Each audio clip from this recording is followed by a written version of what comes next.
বন্ধুরা, আজ আমি তোমাদের শোনাতে যাচ্ছি এক কবরস্থান ঘিরে ঘটে যাওয়া এমন এক রহস্যময় ও ভয়ঙ্কর কাহিনী যা শুধু গা শিউরিয়ে দেয় না, বরং মনে হাজারো প্রশ্ন তোলে। এই গল্পটা সত্যি না মিথ্যে তা আমি বলবো না, তবে এটুকু বলি, আপনি যদি একা থাকেন তাহলে এখনই আলো জ্বালিয়ে নিন, কারণ এই গল্পের পরে অন্ধকার আর আগের মতো আপনাকে আর আপন মনে হবে না।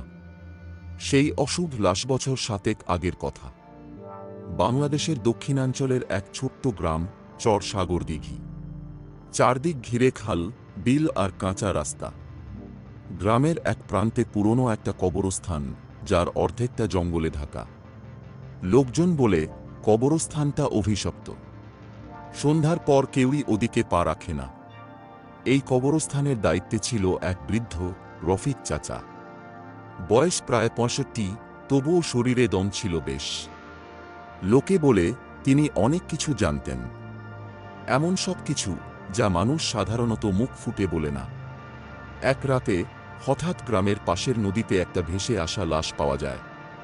পুরুষ লাশ, বয়স আনুমানিক 30, গায়ের রং চাপা, চোখ দুটো খোলা, আর ঠোঁটের কোণায় ছিল এক অদ্ভুত হাসি। কেউ চিনতে পারল না লোকটাকে। গ্রামের চেয়ারম্যান নির্দেশ দিল একে কবরস্থানে দাফন করতে হবে, কিন্তু রফিক চাচা কিছুতেই রাজি হলেন না। তিনি বললেন, এই লাশ সাধারণ মানুষের না, এর চোখের চাহনি ভালো না, একে দাফন করলে কবরস্থানের শান্তি নষ্ট হবে। কিন্তু চাচার কথায় কেউ কান দিল না। সেই রাতেই 4 জন লোককে দিয়ে লাশটিকে কবরস্থানে দাফন করা হলো। প্রথম রাতের চিৎকার লাশ দাফনের পরের রাত। রফিক চাচা নিজের কুঁড়ে ঘরে শুয়েছিলেন। রাত তখন প্রায় 3টা। হঠাৎ কবরস্থানের দিক থেকে ভেসে এলো এক করুণ চিৎকার, ছাড়ো আমাকে, আমি বাঁচতে চাই। চাচা উঠে বসলেন। শব্দটা এত বাস্তব, এত তীব্র ছিল, যেন কেউ সত্যি সত্যি চিৎকার করছে। তিনি কুপি জ্বালিয়ে দরজা খুলে বাইরে তাকালেন, কিন্তু চারদিকে কুয়াশা আর নীরবতা। পরদিন সকালে কবরস্থানে গিয়ে তিনি দেখলেন সেই নতুন কবরের মাটি উঁচু হয়ে আছে, যেন ভেতর থেকে কেউ ধাক্কা দিয়েছে।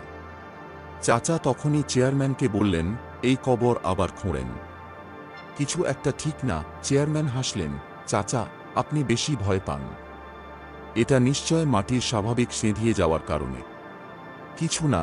রফিক চাচা চুপ করে গেলেন, কিন্তু তিনি জানতেন ভয় আসছে, এবং সেটা এখনো শুরু মাত্র। আতঙ্ক ছড়াতে শুরুর পর একের পর এক অদ্ভুত ঘটনা ঘটতে লাগল। দাফনের 3 দিনের মাথায় যারা কবর খুঁড়েছিলেন তাদের একজন, সোহেল, হঠাৎ নিখোঁজ হয়ে গেল। রাতে নিজের ঘরে ঘুমিয়েছিল, দরজা বন্ধ ছিল ভেতর থেকে, কিন্তু সকালে ঘর খালি, জানালার কাঁচ ভাঙা আর বিছানায় রক্তের ছোপ। এরপর আরও ভয়ঙ্কর ঘটনা ঘটে। রাতে গ্রামের কিছু কুকুর কবরস্থানে গিয়ে হু হু করে কাঁদে, আর গর্ত খুঁড়তে থাকে ঠিক সেই কবরে।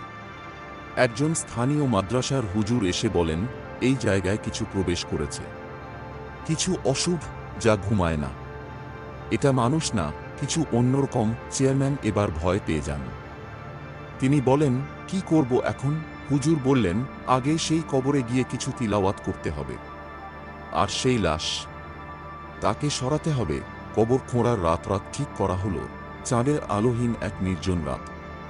4 জন সাহসী যুবক, রফিক চাচা আর হুজুর মিলে গেলেন সেই কবর খুঁড়তে। হাতে পবিত্র কোরআন শরীফ, কিছু লবণ, কালো তাবিজ আর কাফনের কাপড়। মাটি খোঁড়ার সময় এক অদ্ভুত গন্ধ ছড়িয়ে পড়ে, পচা মাংস আর ধোঁয়ার মতো গন্ধ। একজন ছেলেকে বমি করে ফেলতে হয়। কবরের তলদেশে পৌঁছাতে গিয়ে সবাই চমকে ওঠে, লাশটা ঠিক আগের মতোই আছে, পচেনি, শুকায়নি, বরং তার ঠোঁটের কোণার সেই অদ্ভুত হাসি আরও বড় হয়েছে। আর তার চোখ, সেগুলো খোলা আর সরাসরি রফিক চাচার দিকে তাকিয়ে আছে। হুজুর তখন দোয়া পড়তে থাকেন। হঠাৎ করেই ঝড় শুরু হয়, বজ্রপাত, বাতাসে ভেসে আসে কান্নার শব্দ। রফিক চাচা চিৎকার করে বলেন, এই লাশ মানুষ না, এটা জিন বা শয়তান হয়ে ফিরে এসেছে। কবর বন্ধ করো। কিন্তু অনেক দেরি হয়ে গেছে। ওই লাশ নড়তে শুরু করে শয়তানের চোখে চোখ সবাই পিছু হতে। কিন্তু রফিক চাচা দাঁড়িয়ে থাকেন। তিনি পবিত্র পানি ছুঁড়ে দেন লাশের দিকে।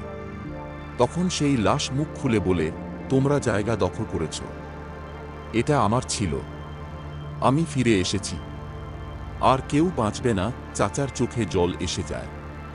তিনি বলেন, তুই যা হো, আমার প্রিয় কবরস্থানে জায়গা পাবি না। চাচা তখন কালো তাবিজটি ছুঁড়ে দেন লাশের গায়ে।